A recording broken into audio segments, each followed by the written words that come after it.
ఓ పక్కన ఇరాన్ యుద్ధానికి సన్నద్ధమవుతోంది. డైరెక్ట్గా సుప్రీమో ఖొమైనీనే ఇజ్రాయెల్ మీద అటాక్ చేయడానికి ఆర్డర్ ఇచ్చారు. ఇంకొక వైపున వాళ్ళ ఫ్రాక్సీలు అయినటువంటి, అంటే వాళ్ళకి సంబంధించినటువంటి తీవ్రవాద సంస్థలైనటువంటి హెజ్బుల్లా ఇప్పుడు తాజాగా పెద్ద ఎత్తున దాడులకు పాల్పడింది.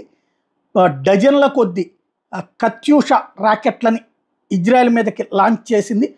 పెద్ద ఎత్తున విరుచుకుపట్టడం ప్రారంభించింది. తద్వారా రాబోయేటటువంటి రోజులలో ముప్పేట దాడి ఎదుర్కోవాల్సి వస్తుందన్నటువంటి సంకేతాన్ని ఇచ్చింది. హెజ్బుల్లా దాదాపుగా 40కి పైగా రాకెట్లని వాడిందన్నటువంటి విషయం ఇప్పుడు తాజాగా బయటకు వచ్చింది. ఇంకా వాడుతూ ఉంది, పెద్ద ఎత్తున దాడులకు పాల్పడతా ఉంది. తద్వారా ఇప్పుడు ఆ హెజ్బుల్లాకి తోడుగా ఇరాక్ నుంచి కూడా ప్రత్యేక టీం, ఇరాన్ తయారు చేసినటువంటి టీం చేరుతూ ఉండటంతో ప్రత్యక్ష దాడి ఇరాన్ చేస్తుందా, వీళ్ళతోనే చేయిస్తుందా అన్నటువంటిది చూడాల్సి ఉంది.